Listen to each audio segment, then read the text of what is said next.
بسم الله الرحمن الرحيم الحمد لله رب العالمين والصلاة والسلام على أشرف الأنبياء والمرسلين نبينا محمد وعلى آله وصحبه أجمعين رب اشرح لي صدري ويسر لي أمري واحلل عقدة من لساني يفقهوا قولي.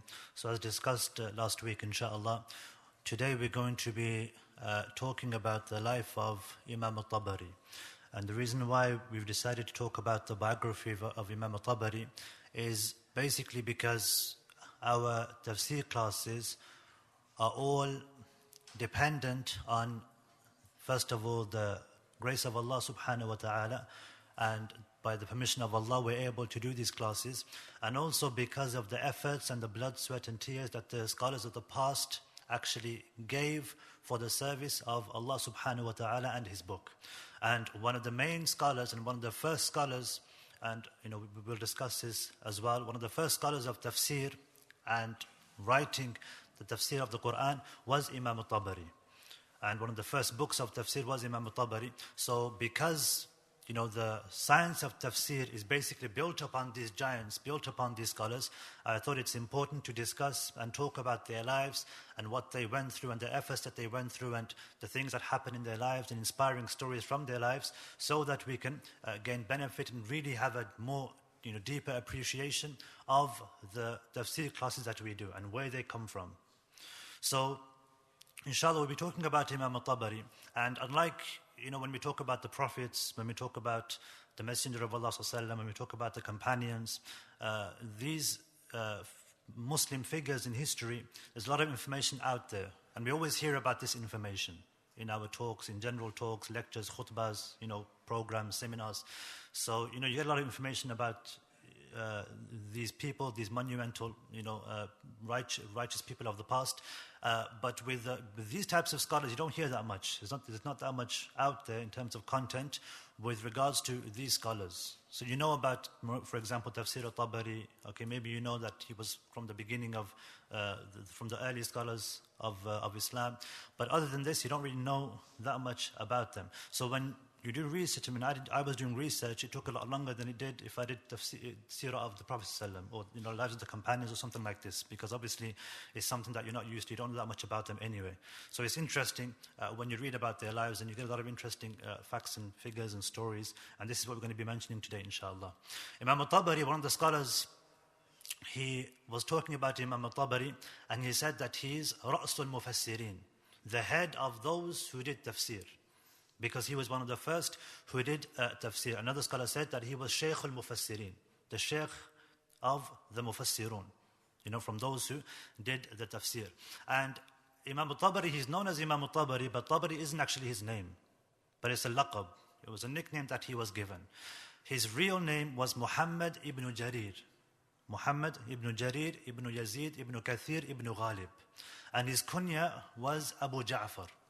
And he never ever married. So he never had a child called Ja'far, but it was from the sunnah of the Messenger of Allah ﷺ that people were given kunyas, even those who had never married. For example, Aisha radiallahu anha, she was known as what? Abu Abdullah. Abu Abdullah, even though she never married after the Prophet ﷺ, but she had a kunya because this was the tradition of the Messenger of Allah ﷺ and the tradition of the companions. So his name was Muhammad ibn Jarir. And he was born in Tabaristan, which is where he gets the laqab and the nickname al-Tabari.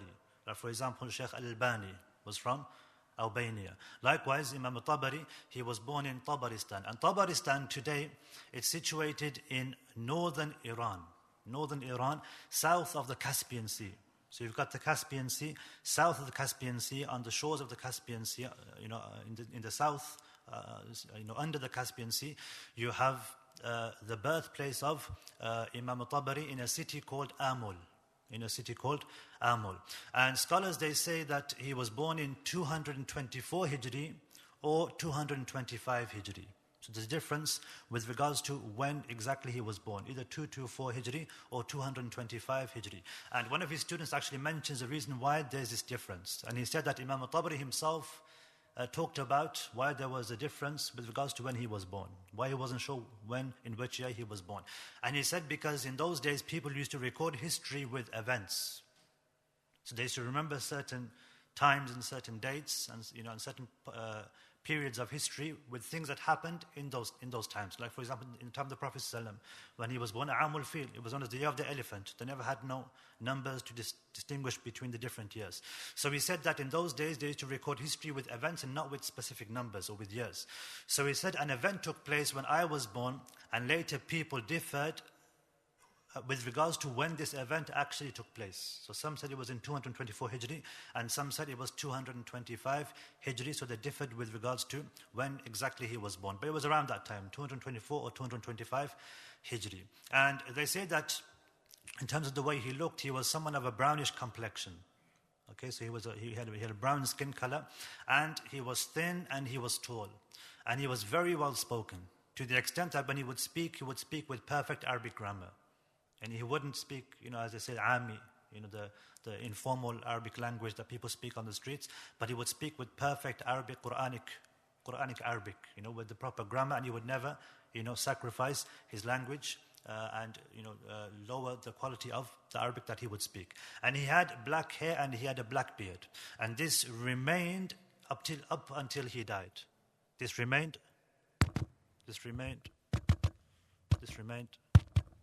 didn't remain. So this remained up until he died, okay, and he died when he was 86 years old. So he was 86 years old. Is this going to work, or is it from the back?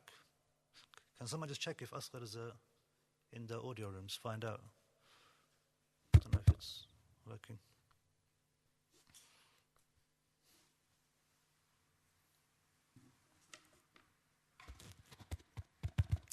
Yeah, it's working, it's fine. Okay, so we were saying that he had black hair and he had a black beard up until he passed away. He didn't pass away when he was young. He was 86 years old when he actually passed away. So subhanAllah, he had a gift of looking, mashallah, very young, having no white hair, even until he was very old. And there's a story that's mentioned with regards to his father. His father, when Imam Al-Tabari was very young, his father had a dream about his son. The father of Imam Al-Tabari, he had a dream that he saw his son in front of the Messenger of Allah sallallahu alaihi wasallam, and he had with him a satchel, a bag, and in the bag there were stones, and he was throwing the stones as if he was protecting the Messenger of Allah sallallahu alaihi wasallam. So the father, he went and he interpreted the dream, or he got the dream interpreted from a scholar, and the scholar said to him that your son, when he's older, he's going to advise the people on the religion of Allah and on the Sharia. And so the father, he was keen after this to help Imam Al-Tabari and take him and, basically just devote him into the path of knowledge from a young age. And this is why you see his early life, okay, and the things that he accomplished, okay, he accomplished at a very early age. First of all, he was taught the basics of Islam, the fundamentals of Islam. He was taught the principles, and he was taught the Islamic etiquette by his own parents in his home.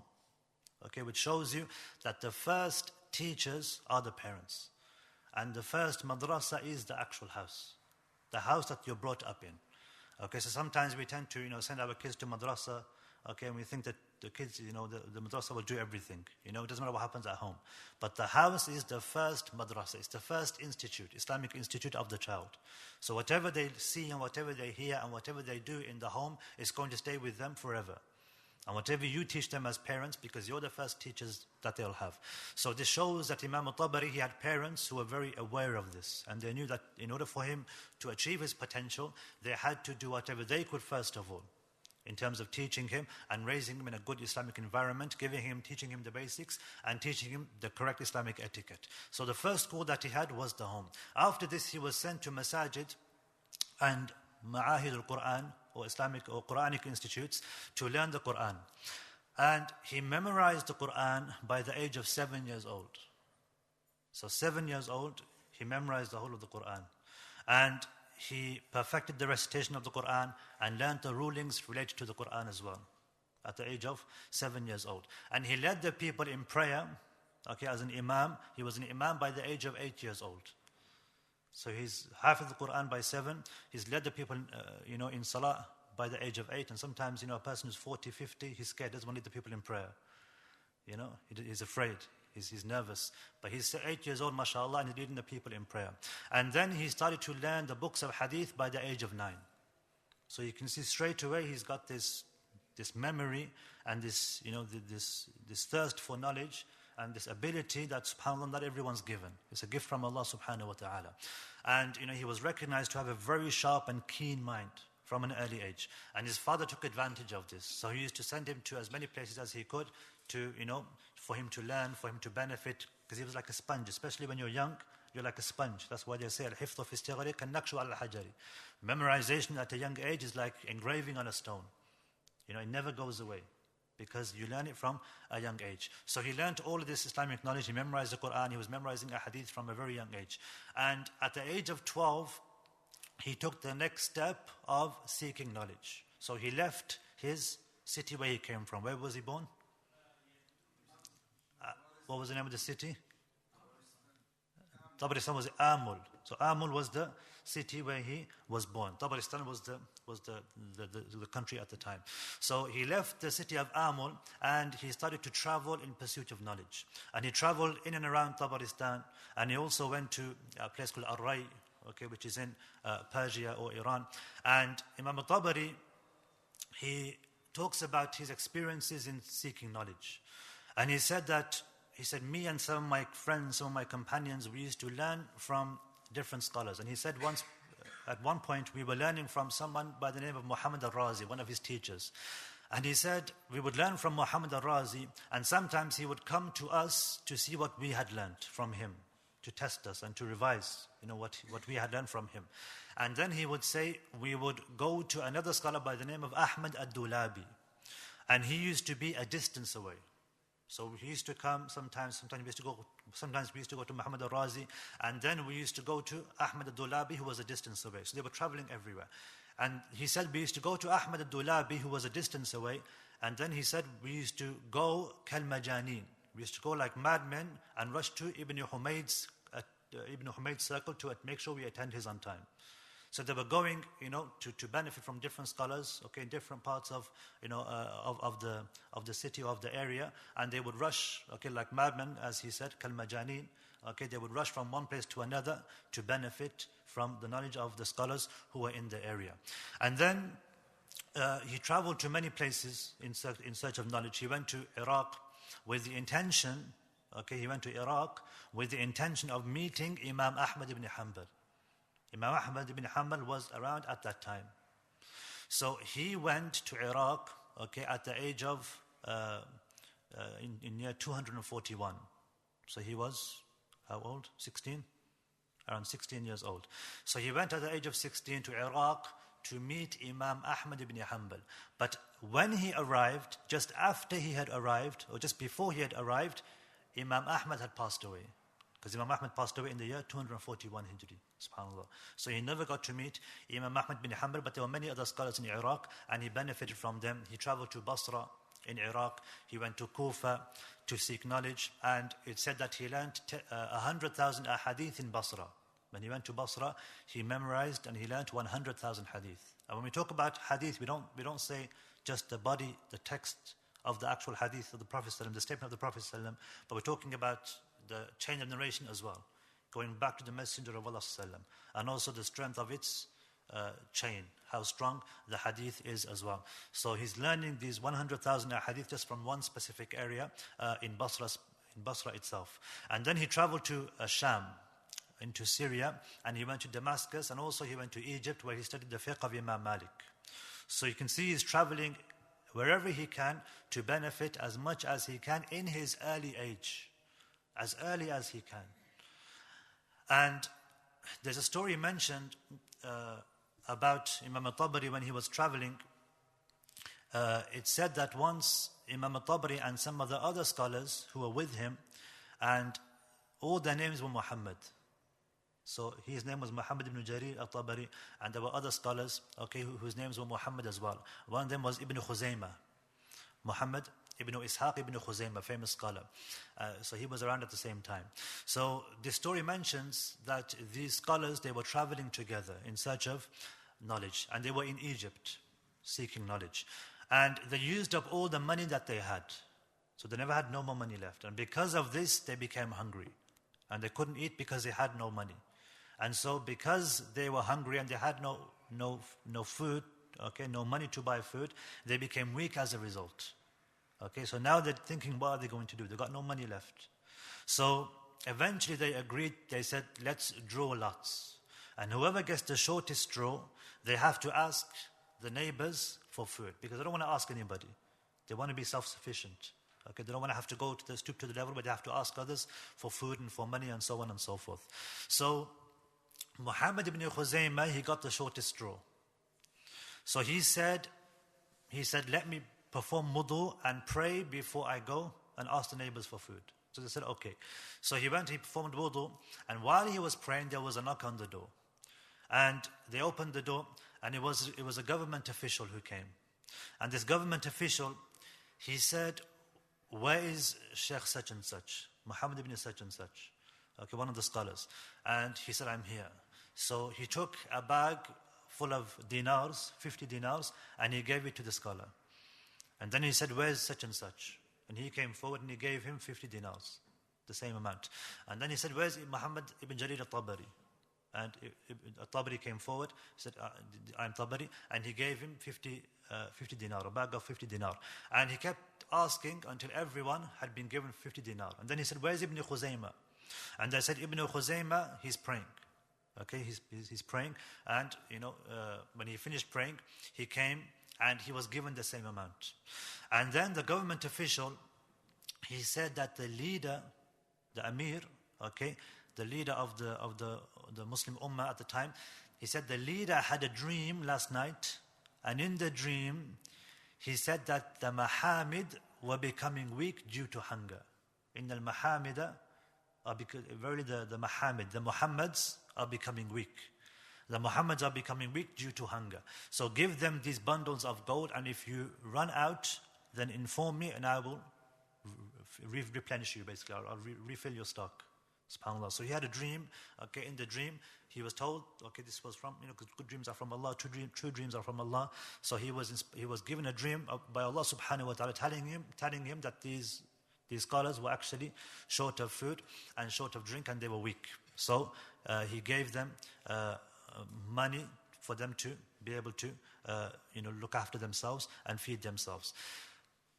Imam Al-Tabari, finally he settled in the city of Baghdad at the age of 65 years old. So from 12 years old up until 65 years old, he was basically traveling in pursuit of knowledge. So he spent most of his life seeking knowledge. And this shows you're never too old to learn. At the age of 40, 50, 60 years old, he's still traveling to different places, learning from the scholars. And this is the tradition of the scholars. This is what scholars do. So even if you're of an old age, you still learn from people, even if they're younger than you. And this is the case with many of the scholars. Even Imam Bukhari, rahimahullah, it said that when he would learn, sometimes he would learn from people who were younger than him. And he was older. He was much older than them, but he will still study from them. So this is from the humility of the one who wants to seek knowledge. Okay, because it's not about who specifically you're learning from, but it's about the knowledge that they have. You're learning the knowledge that they've been given. Okay, not specifically who he is, or how old he is, or how he looks, or what country he comes from. Okay, but it's about the knowledge that Allah subhanahu wa ta'ala has blessed that person with. And this is why Imam Al-Tabari, he traveled up until he was 65 years old in pursuit of knowledge, and then he finally settled in Baghdad. And when he finally settled in Baghdad, that's when he started to write. And that's when he started to teach, basically. Okay, so he spent the rest of his life writing, and he spent the rest of his life teaching. And the scholars and historians, they say that he spent basically 40 years of his life.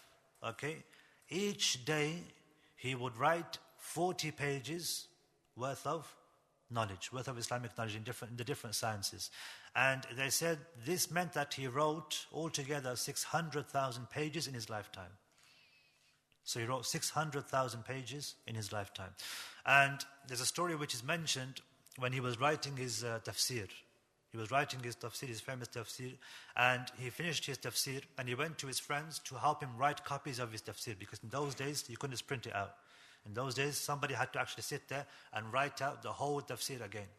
So he went to his friends and he said, look, I need help, in copying this tafsir. Can you copy this tafsir for me? So they asked him, they said, how big is it? How many pages? And he said 30,000 pages. So his tafsir was actually 30,000 pages long. So they said to him, this will take a lifetime to do. It's like it's going to take our whole lives to do. This is too long. So he went back and he summarized it into 3,000 pages. SubhanAllah. So from 30,000 pages, it went down to 3,000 pages, and then they copied it. And then the same thing happened with his book, Tarikh al-Tabari, which is book on history. Okay, he went to them and he said, can you copy the book? And they said, how many pages? He said the same amount, 30,000 pages. And they said, this is going to take a lifetime, we can't do this. So he went back and he summarized it again into 3,000 pages, and then they copied it for him. And when this happened, he said, ماتت الهمم. He said that people's determination has weakened. And people aren't making as much effort anymore. These guys are useless basically, they're not even copying this. What's going on? So subhanAllah, it shows you how determined he was and how much effort he made in compiling these books, which are still used today. They're still around today, subhanAllah, from that time. And you can imagine the efforts that he went through. Imam Al-Tabari, the scholars they mention, and his students themselves, they mention that he had the best etiquette and the best manners. And even with his students, he would have the best manners, and he would always be concerned for his students. It said that one of the students, he said, some of the students of Imam Al-Tabari would rub me the wrong way. Okay, so one of the students, he said, I used to go to his circles, and some of the students, they used to rub me the wrong way. So I stopped going to the circles of Imam Al-Tabari. And he said that I stopped attending for a while, and Imam Al-Tabari came to me, and he apologized himself. So Imam Al-Tabari, the Shaykh himself, is coming to his student and he's apologizing. He's apologizing, he's asking that, he's forgiven. And the student, he said that he kept on apologizing, he kept coming to me, kept on apologizing until I thought he was going mad. That's how much he was coming to me, that's how much he was apologizing to me. And he said, until I started to attend his class again. SubhanAllah, so the effect that it had on him, that the Shaykh himself is coming and apologizing, he realized this isn't someone who is your usual teacher, your usual ustad. This is someone special. So he went back and he started to attend his class again. And also it said that whenever he would teach a book, whenever he would go through a book, if one of his students was absent, then he wouldn't teach that book on that day or at that moment in time. He would wait for all the students to be there, his students, and then he would teach that book so that all the students would benefit and none of the students would actually miss out. SubhanAllah. So this shows you the deep concern that nowadays someone teaches a subject in school or even an Islamic subject, and if someone's not there, a person still teaches, doesn't care. It's their loss. So SubhanAllah, this shows you the concern and the love that he had for his own students.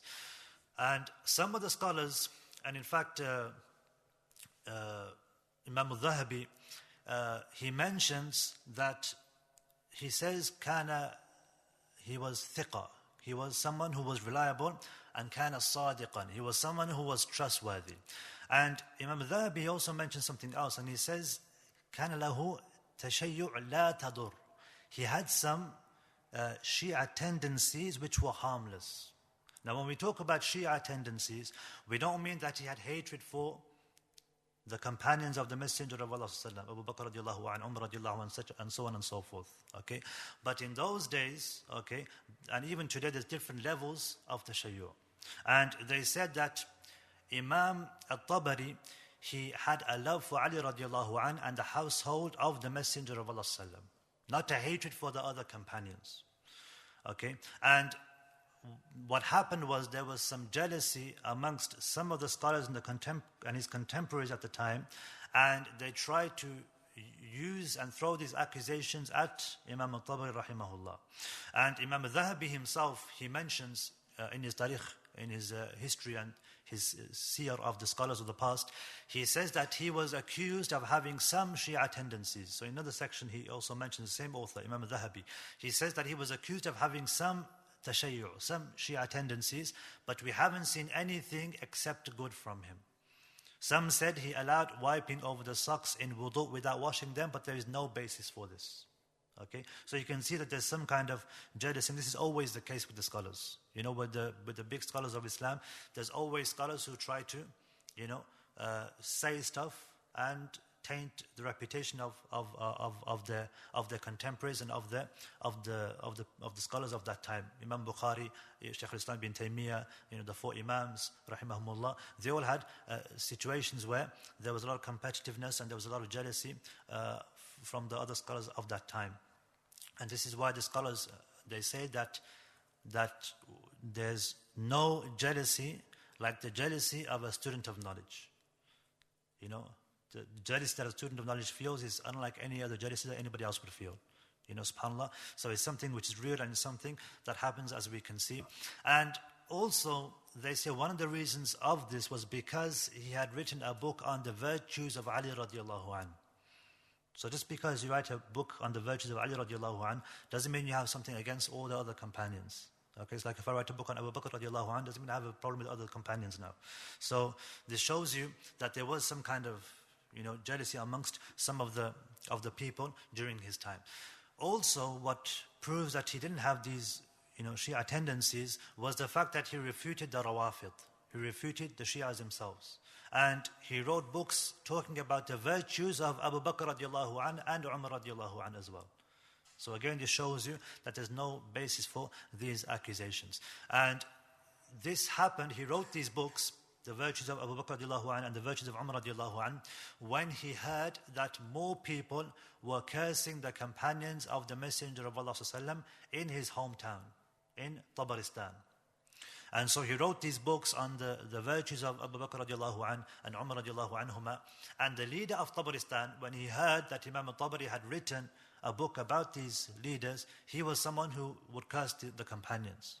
So he ordered that Imam Al-Tabari be brought so that he could be punished. One of the people who was in the presence of this leader was a sympathizer of Imam Al-Tabari.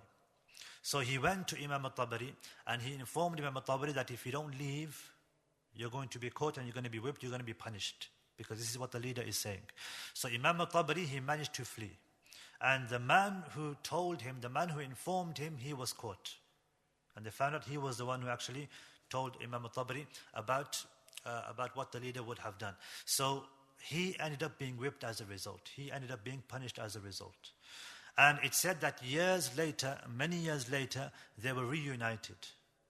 Him, Imam Al-Tabari, and the one who had helped him, the one who had informed him, and the one who had advised him to leave the area. And it said that Imam Al-Tabari showed him an immense amount of respect. Showed him lots of love, showed him lots of respect because of what he had done for him in those days. Also, Imam Al-Tabari, it said that he would memorize poetry. He had love for poetry and he would memorize poetry, Islamic poetry, and also poetry from Jahiliyyah, from before Islam. Okay, so he would memorize Islamic poetry and also poetry from Jahiliyyah.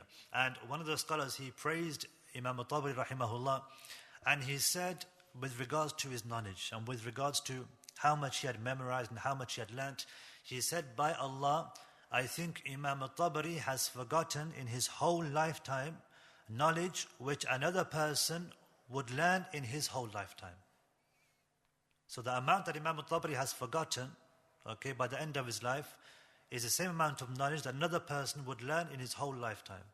That's how much he's actually just forgotten, not what he's actually memorized and what he's learnt over his whole life, subhanAllah.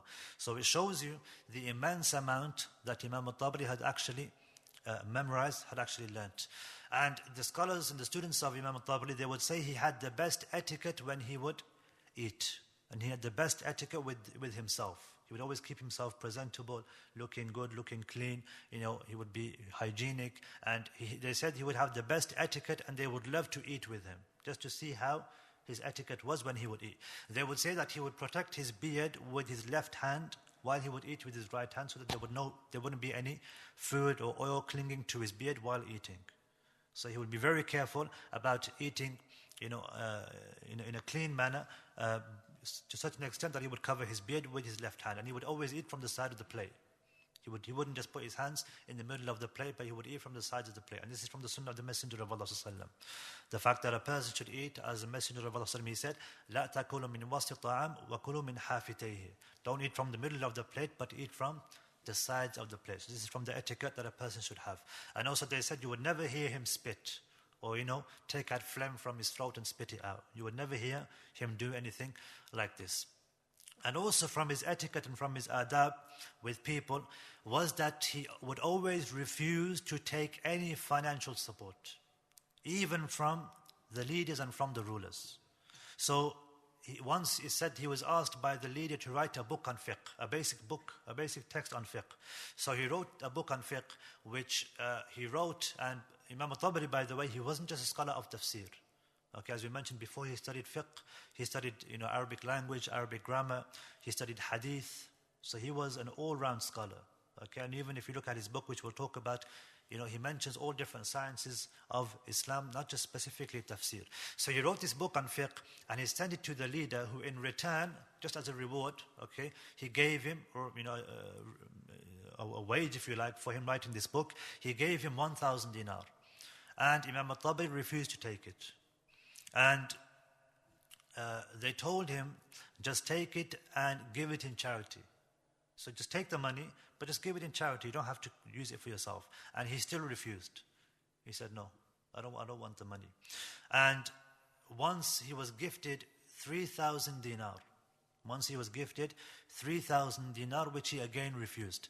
And the man who donated and gave him the money, or tried to give him the money, he said that I want to do this as a means to gain nearness to Allah subhanahu wa ta'ala. This is why I'm doing it. But still, Imam Al-Tabari refused. So I'm not going to take this money. Okay, because he thought if I take this money, then sometimes a person's intention can change. And he might be doing things, okay, for other than the sake of Allah Azza wa Jal. So he still refused. He would only accept money if he was able to pay it back and return it in the future. So if it was a small amount, then he would take it because he would know that he would be able to pay it back in the future. Once one of the leaders, he gave him a pomegranate. Okay, just in passing, he maybe met him or he sat with him.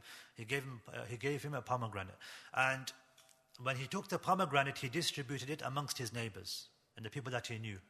Okay, so even though it was a small fruit, he gave it to the people that were close to him, his neighbors, and later on, the leader gifted him with 10,000 dirham, which is a lot of money.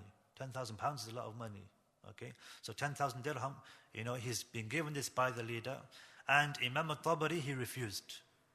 And he said to the leader, we accepted your pomegranate, but we're not going to accept this 10,000 dirham. And the messenger said, the one who brought the money, he said, I was told that if you say this, that I should tell you to take the money and distribute it among your students. So he's been told by the leader. He said, look, if he says, I'm not going to take the money, then tell him to take the money and give it to your students instead. Don't keep it for yourself, give it to your students. So Imam Al-Tabari, he said, the leader, the Amir, he knows better who is most in need than myself. So there's no point in me giving it to my students, because the Amir, the leader, is more knowledgeable than me with regards to who needs it more. Okay, so he's kind of a bit of flattery, with regards to the leader at the time as well. Okay, so he gave back that money, and also he received some money later that he was owed, and he sent 40 dinar to the leader. Why did he send 40 dinar to the leader? For the pomegranate. So he sent him 40 dinar, okay, which was for the pomegranate. SubhanAllah, so this shows you, how careful he was, that if somebody ever gave him something, he would always give him back. He would always return the favor, subhanAllah. This is from the etiquettes of a Muslim, that when someone does you a favor, you should do a favor for them in kind. Okay, this is from the etiquettes of a Muslim. And Imam Al-Tabari, he never got married. As we mentioned, his kunya was Abu Ja'far, but he never ever got married. And, the scholars say there's no, specific reason in terms of, there was nothing wrong with his health. Okay, there was no problem with him that he couldn't get married. But they say because he was so busy in his pursuit of knowledge, he just never had time to get married. He never had time. And, the scholars, they talk about, if a person is afraid that he's going to fall into haram, then in this situation, it's wajib for him to get married. So Imam Al-Tabari never got married. Doesn't mean that we don't have to get married now. Okay? Because every person's situation is different. So Imam Al-Tabari, for example, Ibn Taymiyyah rahimahullah, Imam Al-Nawawi rahimahullah, Imam Bukhari rahimahullah, all these scholars never got married. Okay? Because there was no need for them to get married, because they were so preoccupied and so busy in the pursuit of knowledge. Okay? But as I mentioned, everyone is different. Okay? The Messenger of Allah himself got married. Okay, and other people got married, other scholars of the past. So it depends on a person's situation. If a person is afraid that he's going to fall into haram, or he feels like he needs to get married, then it becomes incumbent upon him to get married. So, as we mentioned, he never got married because he was so busy in the pursuit of knowledge. As we've seen, he was traveling in pursuit of knowledge until he was 65 years old. So he never had time. He never had time to get married. He was traveling so much, he eventually settled down when he was 65 years old. And he was a scholar not just of tafsir, but he was a scholar of hadith, he was a scholar of fiqh, the Qur'anic sciences in general. He was a scholar of history. He was a historian, he was a linguist, he was a scholar of aqidah itself. So he was upon the aqidah of Ahlul Sunnah wal Jama'ah. And he, as we mentioned, he lived in Baghdad for the rest of his life, and he died when he was 86 years old. And he died in Baghdad, which was a center of Islamic knowledge and the capital of Islamic knowledge, and many scholars came from the city of Baghdad. And he died in the month of Shawwal, the 26th of Shawwal, in 310 Hijri, which corresponds to 923 of the Gregorian calendar. So, he lived a very full life. He died at the age of 86 years old. When he passed away, people from all over Baghdad, they came to his funeral. From all over Baghdad. Imagine if you passed away, everyone from Birmingham comes just to pray your janazah prayer, subhanAllah. That's the respect that they had for Imam Al-Tabari. Everyone from all over Baghdad came to his funeral. His funeral prayer took place at his house. And the people stayed behind after he was buried in the cemetery. They stayed behind even after he had been buried, because of the respect that they had for the Imam, and because they felt the pain over the loss of such a great scholar, subhanAllah, that they stayed, just thinking about all that he's done for the sake of Islam. And it's said that when he passed away, his students went to his house to gather all of his writings, to gather all the material, everything that he wrote. And they found that for each day of his life, there was the equivalent of 14 pages. So it was like as if he was writing 14 pages from the beginning, from the time he was born, till the time he died. There was that much paper, in his house. That's how much he had written, subhanAllah. This is no surprise, considering that, his tafsir was 30,000 pages. His history, book on history was 30,000 pages as well. So this is the life of Imam Al-Tabari rahimahullah. And I want to spend another 5-10 minutes, 15 minutes talking about two of his books, but primarily talking about his tafsir, because his tafsir is one of the books that I always use when I do my tafsir classes. Without fail, it's one of the main books out of a few books that I always use. Ibn Kathir being the other, and Imam Al-Sa'di rahimahullah, his tafsir being another, and some others. But his book, because it's one of the oldest books, and every other book of tafsir depends on his book, I thought it would be good to talk about his book of tafsir. It's known by most people as Tafsir al-Tabari, the tafsir of al-Tabari. But the actual name of his book is Jami al-Bayan an ta'wil ay al-Qur'an. Jami al-Bayan an ta'wil ay al-Qur'an. A collection of statements interpreting the ayat of the Qur'an. So this is basically the name of his book, but it's known as Tafsir al-Tabari. And there's difference with regards to the meanings of ta'wil and tafsir. But Imam Al-Tabari, he would say that tafsir and ta'wil have the same meaning, which is basically to explain, to expound, or to interpret a meaning of something. So he would say that ta'wil and tafsir have the same meaning. And from the things which are unique to this book, to Tafsir al-Tabari, is first of all, we can say it's the oldest and most comprehensive book of tafsir. There's no other book, which is as old as Tafsir al-Tabari. And it's the first book of tafsir, that was compiled. And when he compiled it, he compiled it from the books of tafsir of the companions of the past who had written, okay, something about some of the ayat, and they explain some of the ayat of the Qur'an. So for example, Ibn Abbas radiallahu anhu, he had a compilation of ayat which he had explained. He had done tafsir of them. Sa'id ibn Jubair, Mujahid, Hassan al-Basri, Ikrimah, Abdullah ibn Mas'ud. So these people, they had compilations, okay, which had been recorded of their statements and their narrations of some of the ayat of the Qur'an. So he compiled all of these into his own book, into his Tafsir al-Tabari. And from the books also that he compiled from were the books of the Tabi'in, such as Sufyan ibn Uyayna and Shu'bah and Waki'. Waki' was the teacher of Imam Al-Shafi'i, and the famous poem, Shakawtu ila waqi'in su'a hifdhi. I complained to my teacher Waki' about my poor hifdh. So this Waki' is the same Waki' who was a teacher of Imam Al-Shafi'i.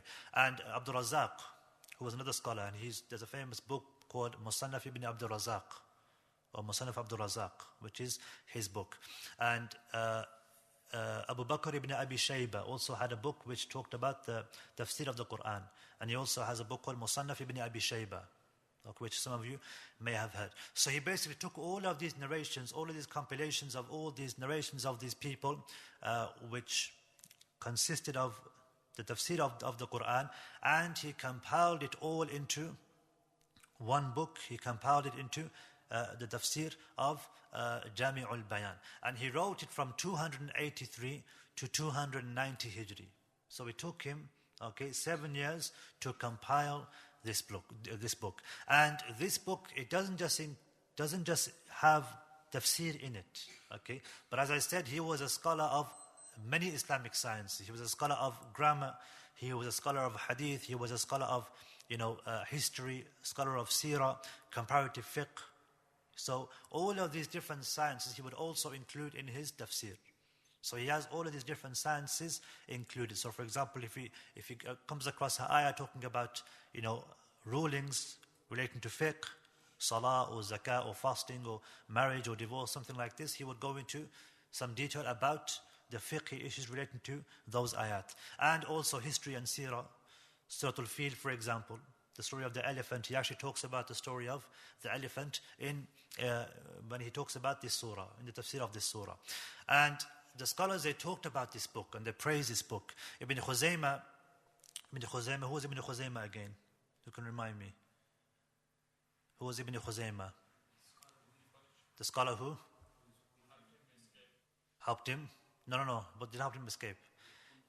He accompanied him when they went to Egypt to seek knowledge, and he was praying. He drew the shortest straw, and he was praying, and then the man came giving the gold from the Amir. So Imam Ibn Khuzaymah, he said, I have read this book from beginning to end, and don't know of anyone else on the face of this earth more knowledgeable than Tabari. So this is how much praise he gave Imam Al-Tabari rahimahullah. Imam Al-Nawawi, he said, Lam yusannif ahadun mithlahu. He said, nobody else has written anything like this. There's nobody else who has written anything similar to this. Another person, he said, another scholar, he said, if someone had to travel all the way to China to get this book, it wouldn't be a big task. It wouldn't be a big deal. Okay, it wouldn't be a big journey that he would have to make. It's not that big of a deal, because you're getting the tafsir of Imam Al-Tabari rahimahullah. So it shows you, okay, the status that this book had amongst the scholars themselves. The book itself, when it was written and when it was copied and published and it spread amongst the whole of the Muslim world. And it spread to such an extent that it was known, it was popular, until the European colonial era, okay, which was a few hundred years ago, a couple of hundred years ago. They said that when the colonial era started, okay, they would come and they would take, they would, for whatever reason, sometimes they would steal, sometimes they would buy, old, traditional Islamic literature, okay, for artistic and historical purpose. Like, for example, the Qur'an, the manuscript, Quranic manuscript that they have in Birmingham University. People would go and they would take these manuscripts because of its historical value. And because of this, copies of the book began to decline. And some said that the numbers were so low that it was as if the book had been lost completely. So there was a time when you wouldn't see it in the bookstores. It was just something that people would talk about. The book of the Tafsir of Imam Al-Tabari. Okay, that's how much it had been basically gone. It was basically more or less, it had disappeared from bookstores. And up until the late, you could say late 19th century, the late 1800s, right at the end of the late 1800s, just before the beginning of the 20th century, 3 copies were found. 3 copies of Imam Tafsir al-Tabari were found. One in Najd, which is the eastern part of Saudi Arabia. Another which was published in Egypt. Okay, another copy which was published in Egypt. And a third copy which was found in Aleppo, which was in Syria. So these 3 copies were found and they were republished again. The first one in 1321 Hijri, which is 1903. So, you could say that the Tafsir of Imam Al-Tabari had been lost. Okay, but some say it was still around, but you couldn't find it in the bookstores. There were rare copies here and there. Okay, and this is why it said that there were 3 copies which were found later. So it hadn't completely gone, but it was close to completely disappearing. But then, by the grace of Allah subhanahu wa ta'ala, 3 copies were found and it was republished in the early 20th century once again. And in his tafsir, Imam Al-Tabari, he mentions ayat, and then after he mentions the ayat, he mentions the saying of the companions, what the companions said about the ayah, what the tabi'een said about the ayat, and then what the salaf after them said about those specific ayat. And then after this, he would mention other narrations, starting with the strongest and leaving the weakest till the end. And this is why sometimes when you come across Tafsir al-Tabari, there won't be any ahadith or any narrations from the companions or from the tabi'een, because there were none. For that specific ayah, there weren't any. So instead, he would put the strongest thing for that ayah, which might have been the weakest narration from, for example, the Israeliyat, for example. So he would always have things in order. So he would always put the strongest things first, and then the weakest he would leave till the end. And if there was nothing for that specific ayah except the weakest things, then obviously those things would be pushed up, because there wasn't much on that specific ayah. So that's with regards to his tafsir. His other book, which I thought would be good to touch upon, was his book on history, which was known as Tarikh al-Umami wal-Muluk, the book of nations and kings. And it was known as Tarikh al-Tabari. So his tafsir was known as Tafsir al-Tabari. His book on Tarikh and history was known as Tarikh al-Tabari. And it starts from the beginning of time, from Adam alayhi salam, all the way until Imam Al-Tabari's time. So he basically writes a history of the world, from the time of Adam alayhi salam all the way through, from Adam alayhi salam to the rest of the prophets of Allah, to the Messenger of Allah sallam and his seerah, to the Khulafa Rashidun and the other companions, and all the way to his time. Okay, so the lives, the companions' lives of the tabi'een, the tabi'een, and this is the first book in Islamic history. The first book which was written in Islamic history was the book of Imam Al-Tabari. Okay, Tafsir Tarikh al-Tabari, Tarikh al-Umami wal-Muluk. And what's interesting is Ibn Kathir, wrote a book on tafsir, and he wrote a book on Tarikh as well, a book on history. And he said that he took a lot from Imam Al-Tabari. So his Tafsir Ibn Kathir, is actually primarily dependent on Tafsir al-Tabari, as well as the other books of tafsir.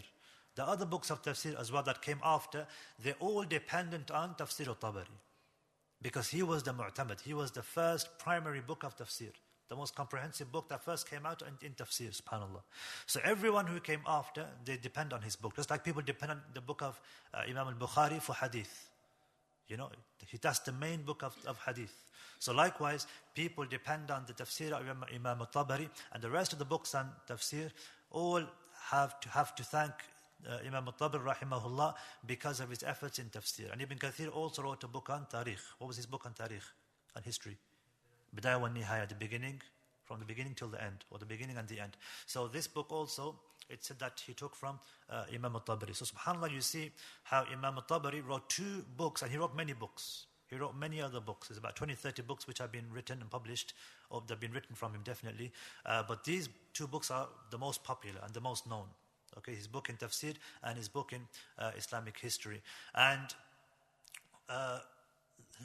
in terms of which books are translated into the English language, I don't know of any of his books which have been translated. His tafsir, to my knowledge, it hasn't been translated as a whole. There may be some surahs or some ayat which are translated, okay, in book form or online. Has anybody come across any of his tafsir? Okay, so Allah Alam, but I haven't come across any of his tafsir which has been translated. I just saw, just before I came here, I saw an English, I think it was an English version of his Tarikh, of his history, Tarikh al-Tabari. But I'm not sure if it was in English. Allahu Alam. It was on this website called Kitabun, which is a famous book, famous website. It's got lots of sells lots of Islamic books. I think it was in English, but Allah knows best. I'm not sure how authentic it is and how well of a translation it is of his book. But it seems like you just have to learn Arabic, basically. So inshallah, learn Arabic. It's an incentive for you brothers to learn Arabic, and then you can benefit from the treasures of the scholars in the Arabic language. So inshallah, this is just a brief biography of Imam Al-Tabari and the efforts that he made and the things that he went through, in his life, and the immense efforts he made, just so we can now benefit from the tafsir of the Qur'an, which are all dependent on his book, Tafsir al-Tabari, Jami al-Bayan, fi ta'wil ayat al-Qur'an. So we ask Allah subhanahu wa ta'ala that he adds this on the scale of good deeds for Imam Al-Tabari and for the other scholars, and for myself and for all of you who inshallah have attended today and also will continue to attend inshallah ta'ala. Subhanakallahumma bihamdik ashhadu wa la ilaha illa anta astaghfiruka wa atubu ilaik. If there's any questions, then I'll do my best to answer them inshallah.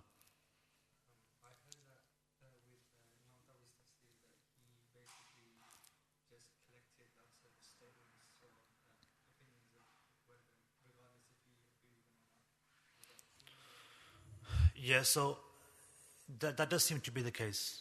Yeah, so if you look at his tafsir, the idea for his tafsir was for it to be a marji, a reference by the looks of it, because nobody had ever done anything like this. So he wanted it to be like a kind of encyclopedia of tafsir, of the science of tafsir. So everything related to that ayah he would just put in.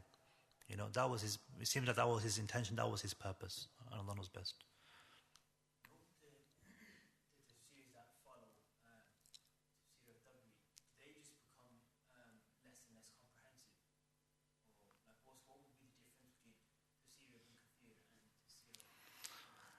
I mean, the way they organized the tafsir, the way they write the tafsir, the manhaj in the way that they, list the tafsir of the ayat and how they do the tafsir of the ayat all differs. So for example, some scholars, they'll do tafsir of the ayat with just ayat. Some will, for example, do tafsir of the ayat of the Qur'an with ayat and also with hadith. And they won't mention sayings of the companions, for example. Or they won't mention the narrations of the tabi'een. So every single scholar, when they wrote their books of tafsir, they all have their own virtues. They all have their own merits. Okay, so they're all good, okay, and they all bring different benefits as well. So sometimes Imam Al-Tabari might have, things which he may not have mentioned with regards to fawaid and benefits, okay, and other scholars, they may mention benefits, okay, which were more suitable to their time, okay. So there's always some benefits in the books of tafsir, and maybe inshallah, in the future we can do the biographies of the other scholars of tafsir as well. I think maybe that would be good in the future, inshallah. How often the tafsir is going to happen? Like, is it every Thursday or every? Yeah, we do tafsir classes every Thursday. Yeah, so we just finished surah. Who knows? Surah Sharh, Surah Inshirah. We finished Surah Inshirah last week. So next week we're going to be doing Surah Al-Duha. وَالضُّحَى وَاللَّيْلِ إِذَا سَجَى, inshallah, from next week. Bidhnahi ta'ala. Sequence, like did you start from the first parah and then? No, we started from the end. We started from Surah Nas. Yeah, Qul A'udhu Birabbin Nas. And then they're all available online, inshallah, if you want to watch them. But now we're on Surah Al-Duha, so we're going backwards because most people, they know the smaller surahs. So we wanted to start with the smaller surah so that people were able to understand what they're reciting. Inshallah. Any more questions? جزاكم الله خير. سبحانك اللهم بحمدك أشهد أن لا إله إلا أنت أستغفرك وأتوب إليك.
الحمد لله رب العالمين الرحمن الرحيم مالك يوم الدين إياك نعبد وإياك نستعين اهدنا الصراط المستقيم صراط الذين أنعمت عليهم غير المغضوب عليهم ولا الضالين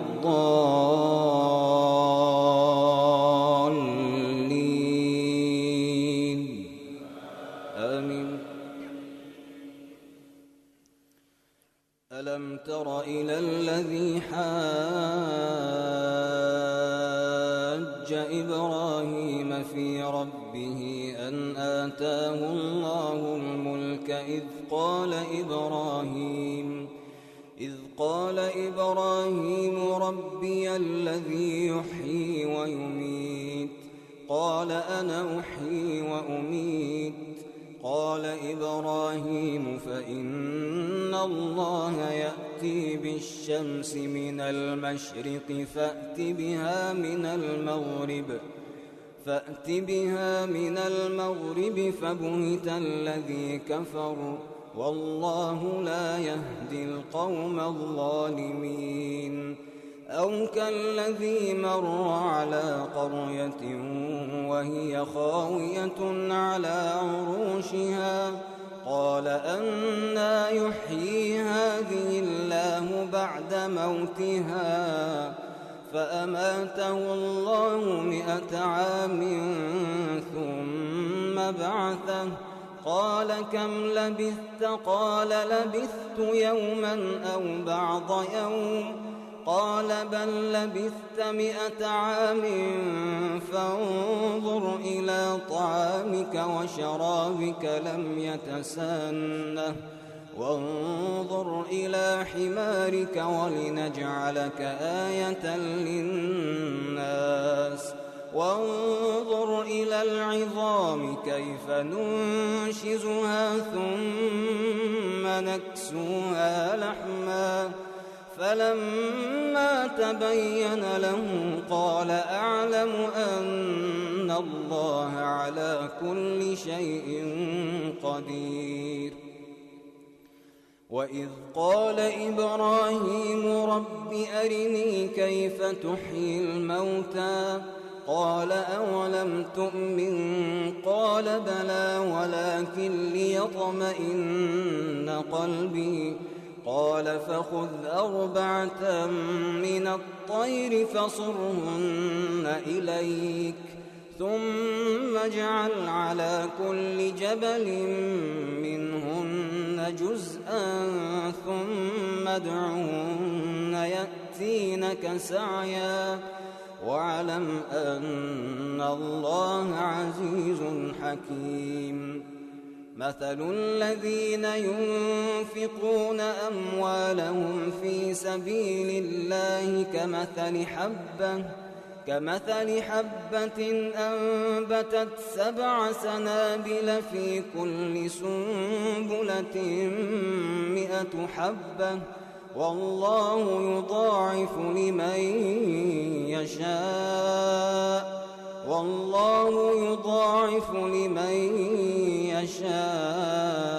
والله واسع عليم.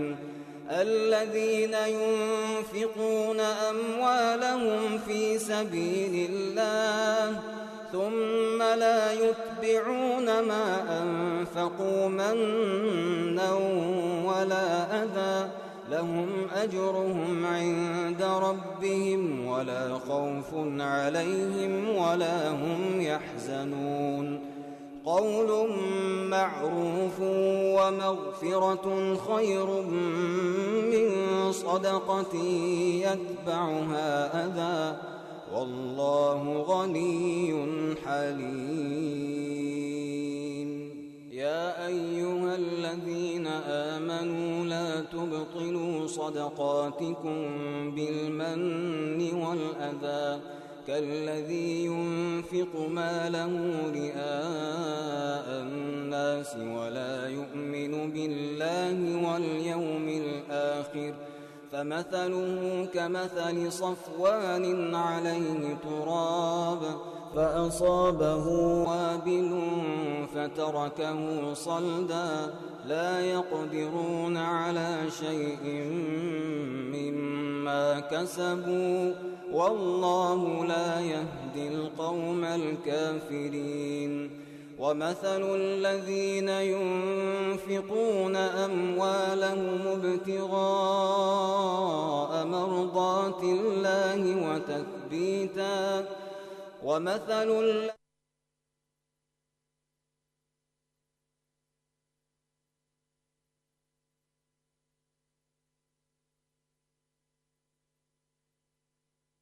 ينفقون أموالهم ابتغاء مرضات الله وتثبيتا من أنفسهم كمثل جنة بربوة أصابها وابل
فآتت أكلها ضعفين فإن لم يصبها وابل فطل والله بما تعملون بصير أيود أحدكم أن تكون له جنة من نخيل وأعناب تجري من تحتها الأنهار له فيها من كل الثمرات وأصابه الكبر وله